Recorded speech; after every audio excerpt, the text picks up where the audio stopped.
Hello, it's Philip Taylor speaking from Richmond Green Chambers, and today I'm looking at a book from Tollies from LexisNexis, the Butterworths Group. It's a book we've reviewed before, and it's now in a new edition for 2012-13. It's called Clarke's Offshore Tax Planning. It's a very important area of law, especially at the moment with all of the problems that the government are facing with allegations of tax avoidance on the rather more dodgy end of the scale.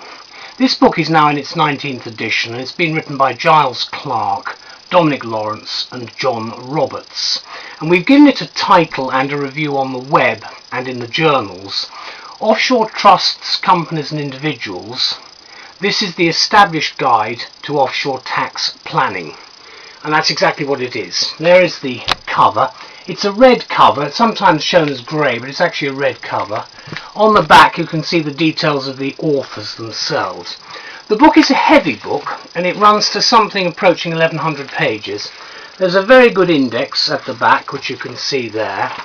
It's very long, in fact, the index, as you can probably gather, because it starts there, so you can see it's a longish index. Then the general body copy is in chapter headings, as you can see, and the chapter headings have paragraph numbering for the chapters, which is actually very helpful in my view. There isn't anything by way of footnotes, which you'll be pleased to hear about, but what you do have are classic examples like that. For instance, there's a case, there's a general principle expounded and a quote from a judge and so forth, which is extremely helpful. Then of course you have all the main references, and then right at the front, of course, as usual, you will have the list of cases which you've got there, and then right at the front you have the table of contents. That's the actual front of the book itself. Then you've got the main table of contents, which is there.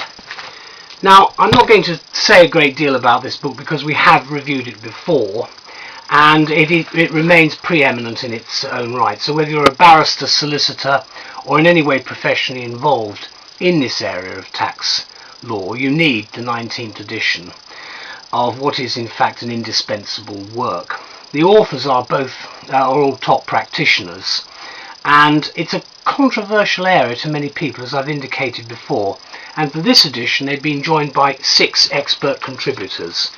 The book is logically structured, as I've indicated, and you've got fully cross-referenced text throughout, with a very heavily detailed table of contents and this very long index at the back, which will allow you to find what you're actually looking for. So let me conclude by saying this is a practitioner's work of reference, and so if you are a tax practitioner involved in global business, you'll find this new edition absolutely essential. Thank you to LexisNexis and to the authors for the new edition, and good luck with it, because it's an important area for us all. Thank you. Bye-bye.